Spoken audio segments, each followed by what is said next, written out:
All right, so I'm excited to be here back today with the one and only BrandMan Sean. So Sean is a music branding marketing expert. He has a network called BrandMan Network. It has a team of coaches that help mentor artists specifically on improving their image and their branding. He also has a very successful YouTube channel. Maybe you can remind me of exactly where it's at now, but I think it's somewhere in the hundreds of thousands of subscribers. Yeah, about 150 something thousand, somewhere in that range. Yeah, that's pretty cool. 150,000 people. It's like a lot of people. It's a pretty like decent sized city. The biggest city near me when I was growing up was Sioux Falls, South Dakota, and there's like 100,000 people that live there, and I thought that was huge. So basically, like Sioux Falls and a half. Very Hilarious. cool. So I'm really excited to have Sean on today to be able to share some lessons and insights around specifically TikTok and building community, which is something that clearly, if you are in the music industry now, you've probably seen and heard stories about artists who've gone viral on TikTok, and they've had huge breakout success because of TikTok. So really looking forward to connecting more. And thanks for being a part of the podcast today. For sure. Always glad to be here and looking forward to bringing value in this conversation. Thanks, man. I remember, I think it was Austin, Texas, that we were sitting in a room not that long ago, and we were geeking out about AI. And Yeah. I think it was right when ChatGPT was really starting to come up. And I remember just like having you in the room, having discussions. I was like, man, like this is someone who is, thinking at a very high level. So it's always great to have conversations with people like yourself. So maybe real quick for anyone who this is their first time connecting with you, maybe you can share just a little bit about yourself and how you started BrandMan Network. Okay. So, in short, I got in the music industry through running a festival. I wasn't planning to be in music, love music, and I love helping people, but I never necessarily thought of those things colliding at all, especially in a professional way. But I did a music festival just helping my friends out, really wanted to build a platform to put them on. And it became a really good, dope festival on regular artists, visual artists, all these different creatives in Atlanta. And through that success, people started to wonder who is the person behind this?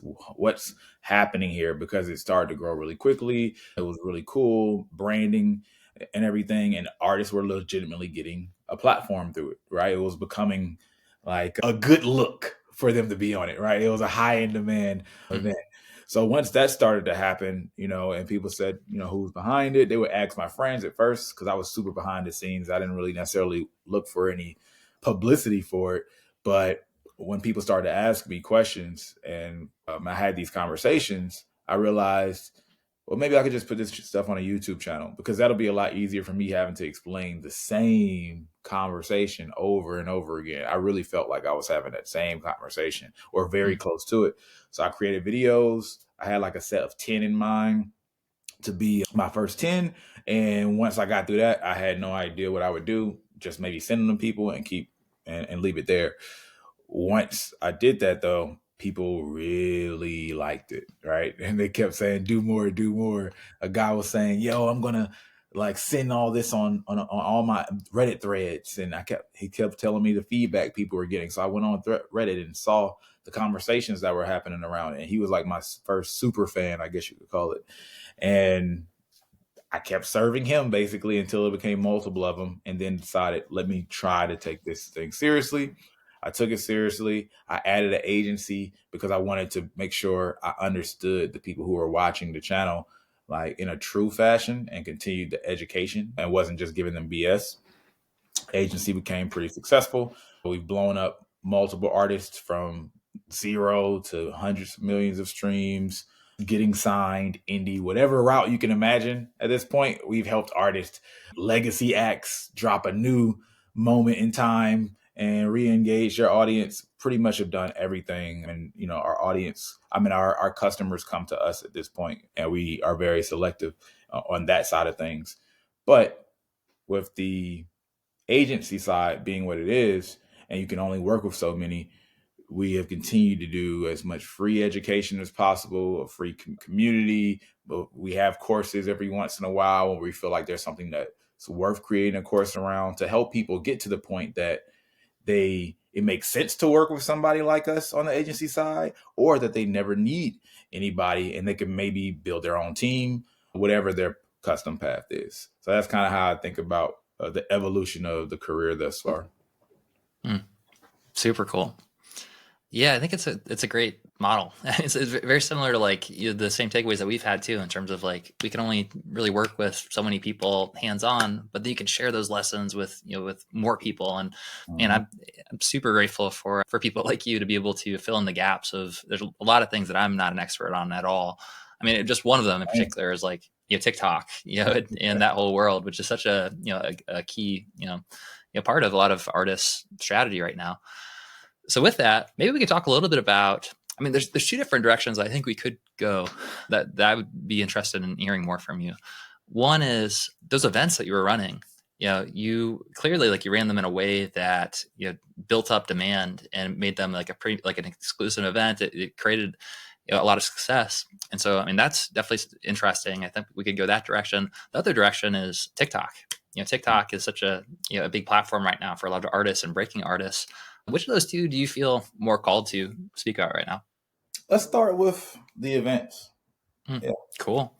Yeah. So for the events, what were some of the lessons that you learned from kind of starting from scratch and building a very successful event? Like, what were some of the key differentiators that allowed you to do that?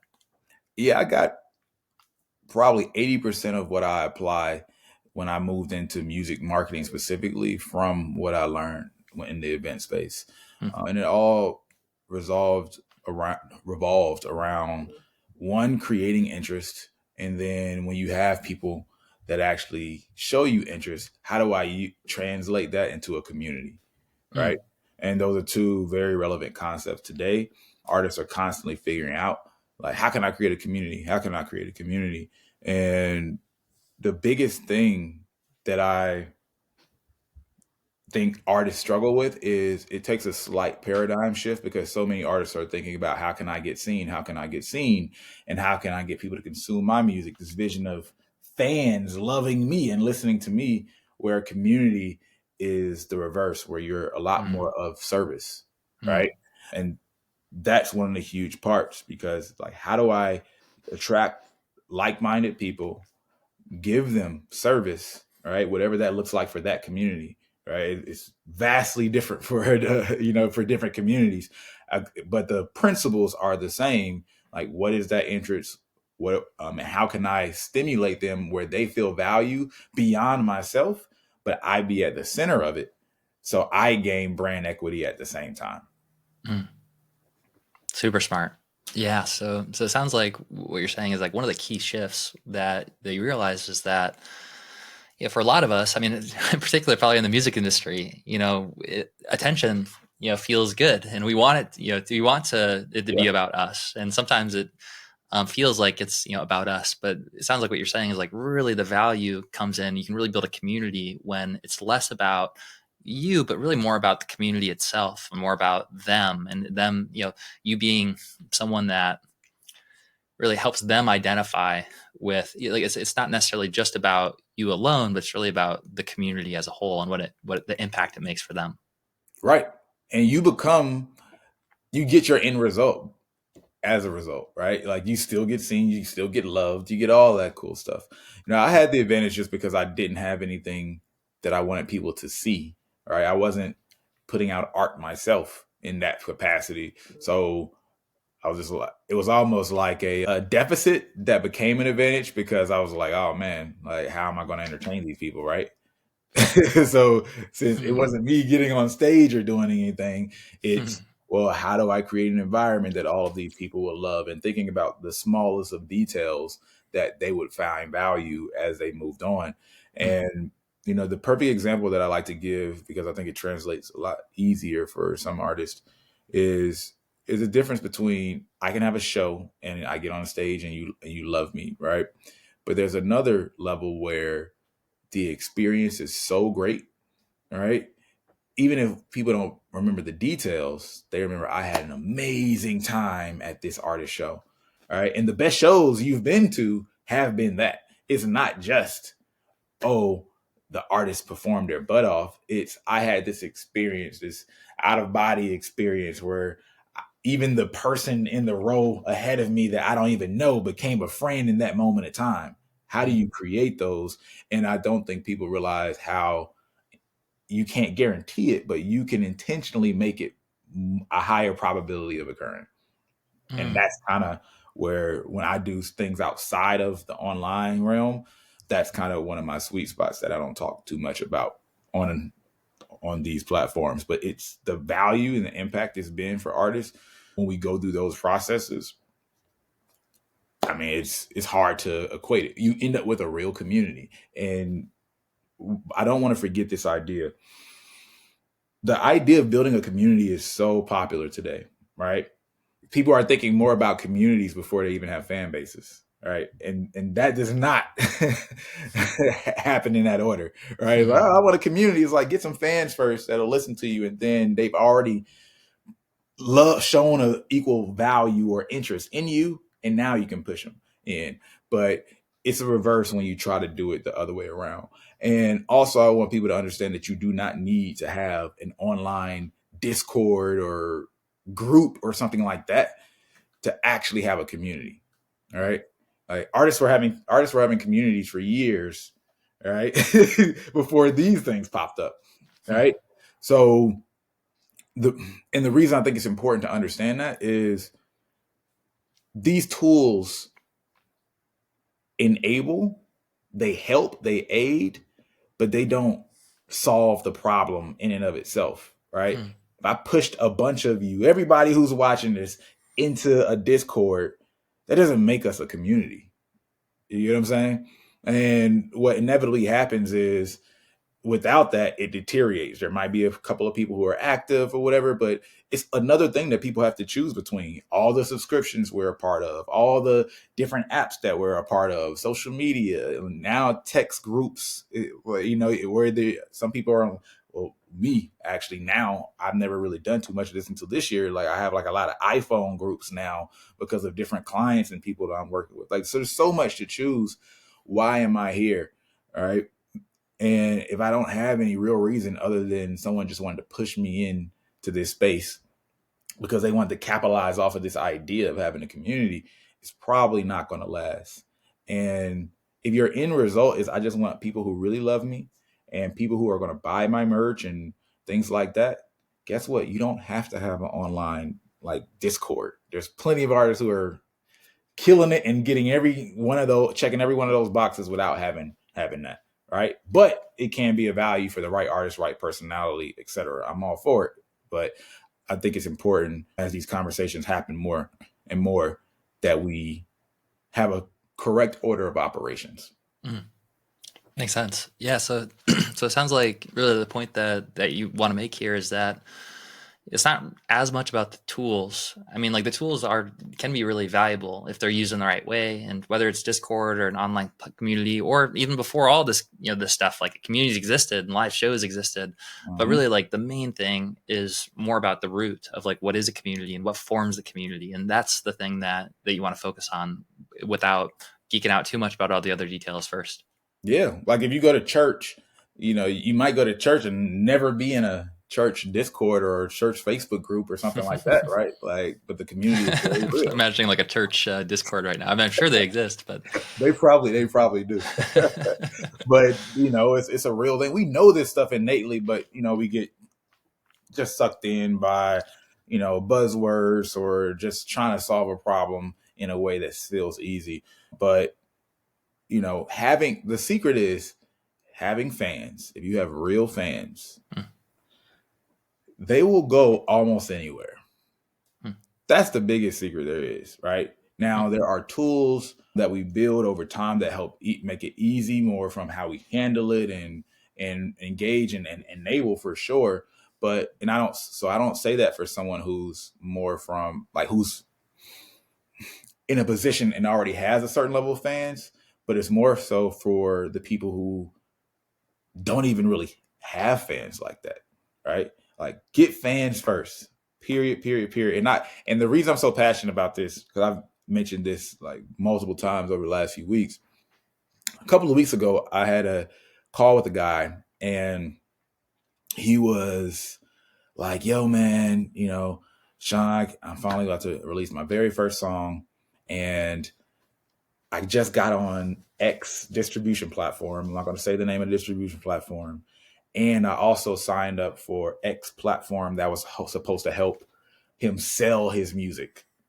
And I'm like, you haven't even released your music yet, and you're already thinking about selling it in that way. It's just like you see that it's becoming a solution and almost a box to check, but they're forgetting about the basics, right? It's just the Mhm. fundamentals never leave. So, that's why I'm super passionate about it, because I just see how warped some artists are getting about it. But more than anybody, like monetizing artists, I mean, your fan base is a very real thing, and it's very possible digitally. And there's a lot of methods that help, but if the music isn't up to a certain point, or if the people don't love you for whatever other reason they might love you, right? So some level of fan, Mhm. then what are we really talking about here, right? 100%. Yeah, I mean that's it. It's like that's like at the root of you can't monetize a fan base without you having built a real connection and real relationship, provided value to them. And then the question is like, how do you provide value to those people? And your music is like probably the primary way that most people who are going to follow you get value from what you do, but it's not the only way, right? It is the community, and probably the community is way more valuable long term. Like the music is just an excuse to bring people Mhm. together to connect with other people in the community. I would love to hear you talk a little bit about that. I mean, clearly, like you're a master at community building, and when you talk about like your live events, and you intentionally focus on points that are going to drive connection, that are going to give people a place, give them space to connect. Could you talk a little bit about that idea, and like how can an artist right now intentionally set up their community in a way that it fosters those relationships and those connections that to happen? So it does take, again, knowing your audience. And I'll try to give a couple of examples so it can be clear why. But like for one event, like we were really, really intentional. Well, for the main one, when I first started with the festival, for instance, we're very, very intentional of understanding that our audience was very creative, and they were into doing, or at least appreciative of, multiple facets of creativity, right? It Hmm. wasn't just, hey, I'm a musician, hey, I'm a visual artist, right? Hey, I'm into fashion. All right. So Hmm. how do we get these multiple creatives into the same space, right? So that's like understanding the adjacent entrance in general, but still in the wheelhouse that makes sense. So you stimulate in multiple ways.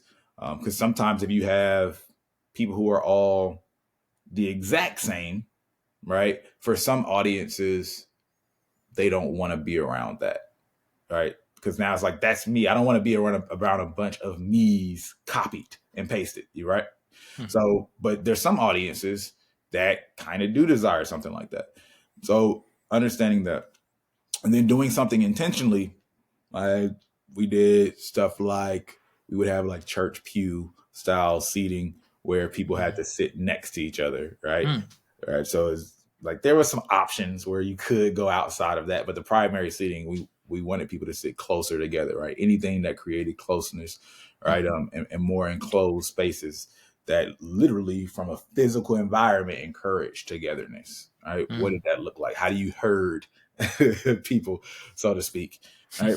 But then there's certain audiences that need a little bit more warming up to being physically close. So, there's been things that we'd have to think about of like, all right, your audience is a little bit more rough around the edges, hyper masculine, like things like that. So Hmm. what is it required for them to, one, like calm down the tension that naturally comes with that sometimes, all right?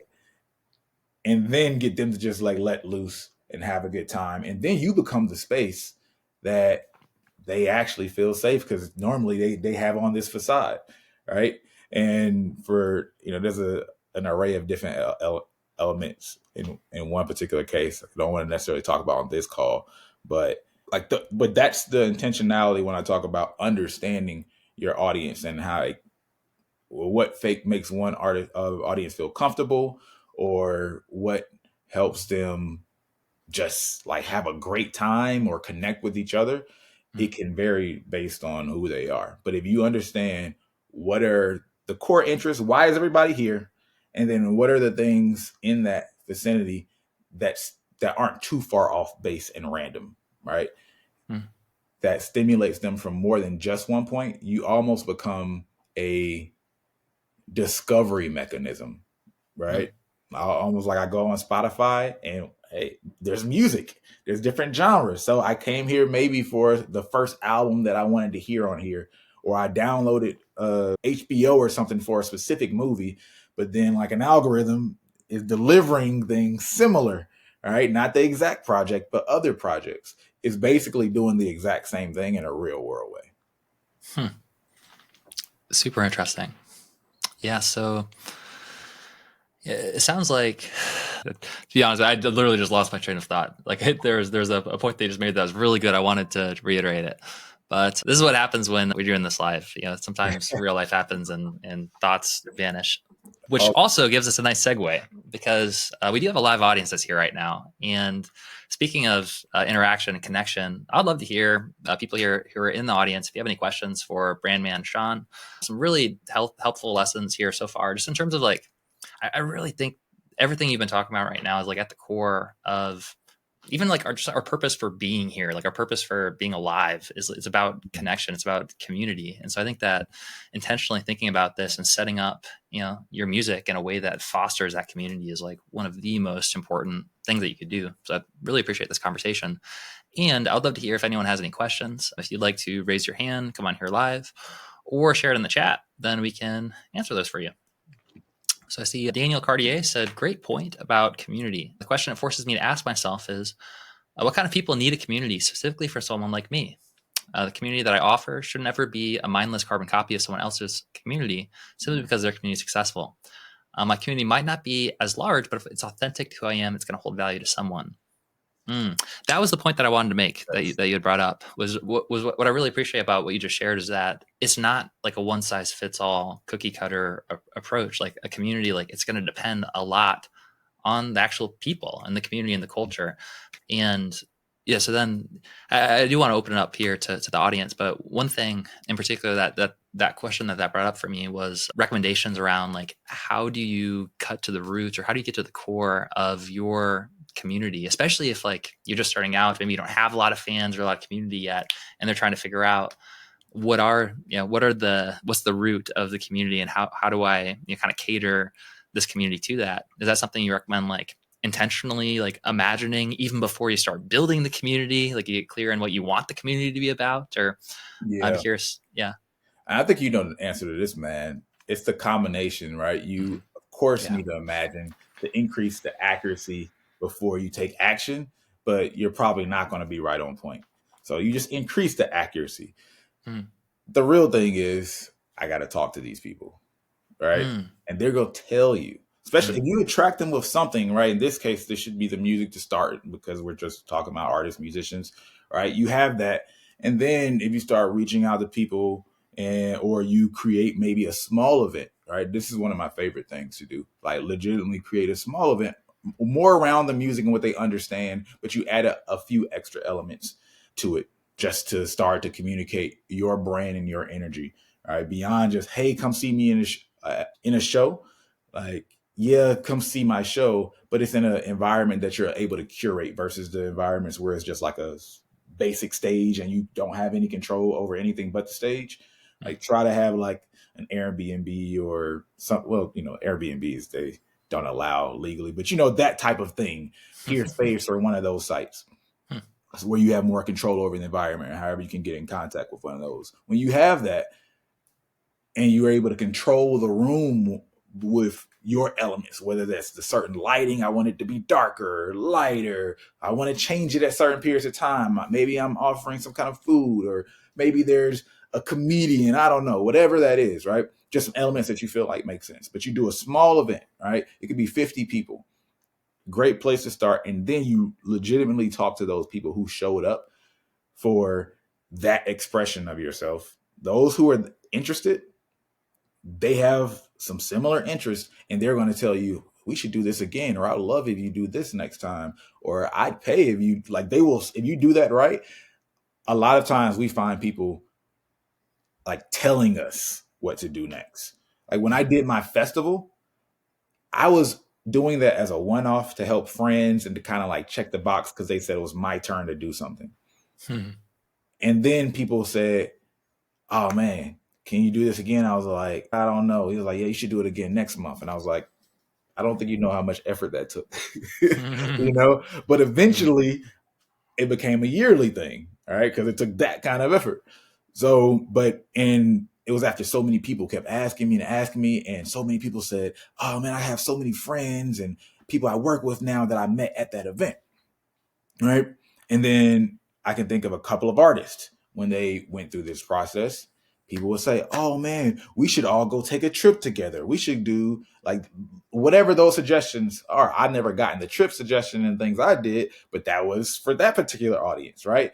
Or we should have some coaches because they were into like some like athletic stuff or whatever, and do what did they do? Like start a soccer team or something like that. That artists did recently. Well, their fans recommended to them because they're all into soccer apparently, right? Those things come from the group, right? Is my point. I just wanted to provide a couple of anecdotes to help drive the point through. But I know it seems weird, and it's one of those like advice, not advices. You could do like a general survey, but and they help, but for some reason, the general surveys are never as good as just like having a natural conversation, whether you're on a call with them or in the real world. But if you can get them, create a reason to have to talk to a few of them, a good 50 of them, 20 of them at least, then that's enough to let you know where you should go from there.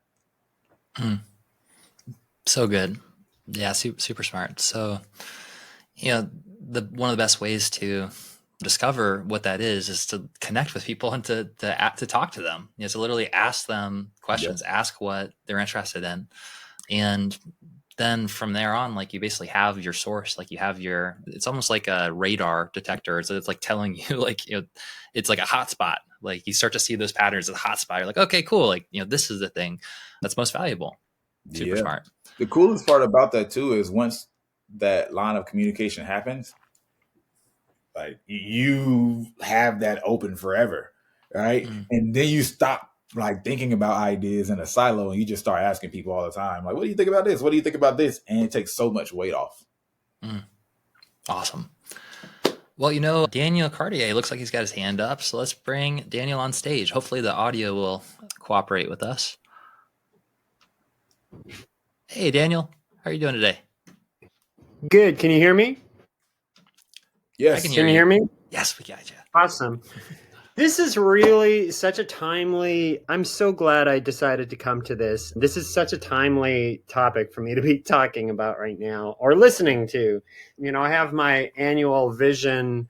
Thing with Ari later on. And, it's really making me think like, because as we talked about down in Orlando, this is about connecting with people and the whole thing of community. And it's not just like, oh, I have a music career, like, oh, it's like I'm like there's millions of people who have music careers that but creating that sense of community and not forcing it, and like not being like something where it's like, oh, I'm gonna like try to have this community because like this other guy has a community, and like his community is working great for him, so I'm gonna do exactly what he's doing. Well, I might not be that guy. Like I'm not that guy, and what it's really forcing me to like who out there needs a community, I mean, like as you know, Michael, I mean, like I'm my like I've shared, like I'm a gay liberal atheist living in the Bible Belt. I play music that's for everybody, but I know that there's people who they may not have all the same views I have. They may be gay, but they may be Christian, or they may be Christian and straight, or whatever they are. It doesn't matter. But, they may appreciate the fact, they may still like to be part of a community that is just, like open to all sorts of ideas. And, but there may be somebody who specifically has a lot of the same views as me, and they may feel like there's nobody they can identify with. And so they're grateful that somebody like me is willing to like not have views that are popular. I mean, it's like, I don't feel like my views are like, I mean, it's not like I'm the only person who's like, who is a gay liberal atheist living in the Bible Belt. But I mean, it's like, that is who I am. I can't pretend that I'm somebody. I mean, I could pretend and I could like pretend I'm a Christian artist or something because so and so is, and they're making a ton of money. It's like, but that would be so fake. I mean, that's an extreme example, but it's like, so it's forcing me to like really think like for this annual vision call, like what type of community I want, and can I have that type of community, but still make other people who don't have all my views still feel welcome, because I want everybody to feel welcome in it, you know? So like finding a way to be authentic to who I am, but also not be disrespectful of other people, because I'm also very respectful of the fact that, you know, like my best friend is a born again Christian and I love the guy to death. And we talk about spirituality every single, that's what I do. We were talking this morning about spirituality, you know? So it's like trying to find a way for me to like bring my music into that and my art and all that good stuff into that type of community. I know I just like vomited a bunch of thoughts into the dialogue and I apologize for that, but you know, you guys inspired me and this is obviously stuff I need to think about. It's very important, especially if I want what I'm doing with modern musician to be successful. It has to come from the heart, it has to be authentic. So that's all. I'll shut up. Thank you, Daniel. No, I appreciate you sharing that. I'd love to hear BrandMan Sean's perspective on that, just in terms of ways to, like, how do you, when you're creating a community, naturally it seems like you're going to attract people who resonate with, like, they view the world in a similar way in some cases, but also, you know, you want to be able to be open, you know, and have a diverse, you know, community as well. You don't want to be siloed. And so I would be curious to hear your thoughts on that too, because also, like, on the flip side, one way to build a really strong community is by going to war with, like, you know, other outside communities. It kind of fosters the ego of the community, and so it builds a community, but it's kind of like it's like a negative vibe, it's a negative type of energy. So I'm curious to hear your thoughts on how do you, when you're building your community, approach having people, you know, that maybe they agree with the way you look at things, and in some cases maybe they don't, and maybe that's a good thing. Yeah, I mean, you make a good point that you can do it both ways. And it's usually a good sign when you don't want to go the hard line, ego driven rage against others just to build my group, because that's what cult leaders do. It's like, let's go to the extreme. So you have to be an extreme in acceptance, right? And then anybody who's not super hot on me, then let them go. They're cold, they're medium. We don't want any of those people, because we need people who can then go to war, right? Like you said, us versus them. Yeah, right. So that's usually the route that happens there. I'm not saying everybody who does that, because some people are just naturally combative or find themselves in moments like that. But you know, the thing is, though, if you're not going that route and you want to not be exclusive, you have to realize at some point you are excluding. Period. All right. Everybody's not for everybody. Everybody's not for everybody all the time, but some of the time, right? You have these levels, and what you have to decide is, and what's most sustainable is figuring out the parts that you want to project of yourself that will attract the people that you would actually want to be around. Because it's nothing worse than building a community that you hate to be around, right? Once you do that, right, that's the most important part. And because we're talking about music as the primary way to market into the world, you'll have people who are on a spectrum, right, in how much they agree with you or disagree with you, or how much they're attracted to you. They might say, I love the music, and like, I don't judge you or hate you or anything for the things that you just said, right? That gay, liberal, atheist, right? And they might even appreciate that about you, but it's not necessarily something that they want to like dive into as a separate group, right? And go to the mountains with you. But you'll have some people on the spectrum that are closer to that, and they want to be involved in that point.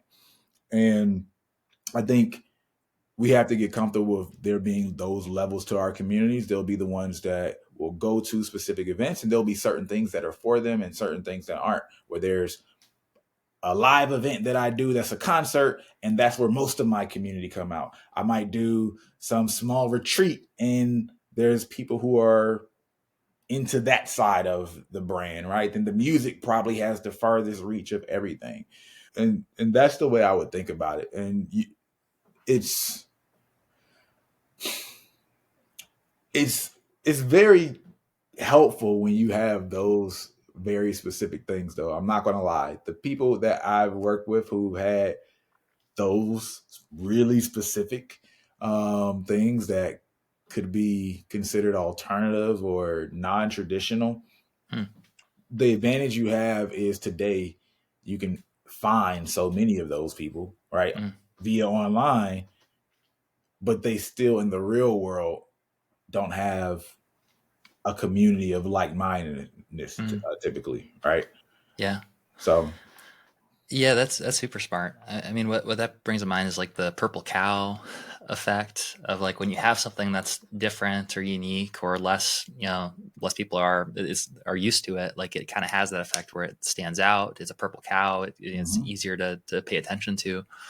But then also, yeah, if you have something that bonds you together with your community members, that's like a shared repressed or like unexpressed, unfully expressed emotion or aspect of themselves that they haven't been able to communicate or express, but it's there all the same. Like it's a part of them. They just like haven't been able to fully be themselves or express that. And then you give them a space where they can express that and be themselves. Man, it seems like that is like a really powerful motivator. And they'll pay more.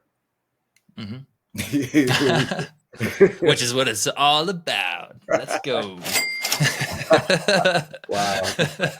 I can hear that already is crazy.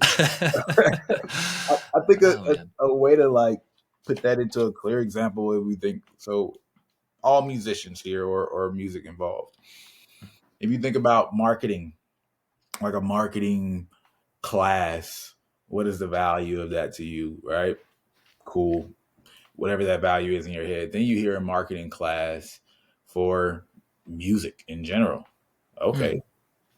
I'll probably spend a little bit more money. And then you hear marketing class for a certain genre of musicians, possibly, right? Or you go the other way, marketing class that results in monetization, right? You add this specificity and the value that you see in it, all right? When it's you, the right ideal customer, it grows. So you're willing to do more to attain that information or be in proximity to those people, whether that's money or I'll drive further, I'll actually show up at the conference or whatever that looks like. All right. So specificity at the end of the day, it increases value in ways that artists have trouble figuring out how I increase my value, right? If I'm offering like toothpaste or a food, like it's very clear, but in this creative space, we always struggle. How do I increase the value that people see in it? And most artists have trouble doing that. So they'll just charge less money in hopes that increases value. That doesn't increase value, the perceived value, right? It's usually from touching on these other elements that just speaks and connects with them more deeply. 100%. Well, man, I mean, this is one of my favorite conversations I've had in a while. Yeah, I think just the root of what we're talking about with community is so important. And so, Sean, thank you for taking the time to come on here and for just doing what you do in general and being an example, leading by example of someone who's building community and also helping artists, like everyone here, foster community. So for anyone that's here right now that is interested in learning a little bit more about what you do with your agency and the different resources that you offer, where's the best place for them to go to dive deeper? I say just go to No Labels Necessary. Type that in, watch the YouTube videos, and then in the description we have agency content and things like that. Awesome. Well, like always, we'll put the links in the show notes for easy access. And let's give a virtual round of applause for BrandMan Sean. Yeah!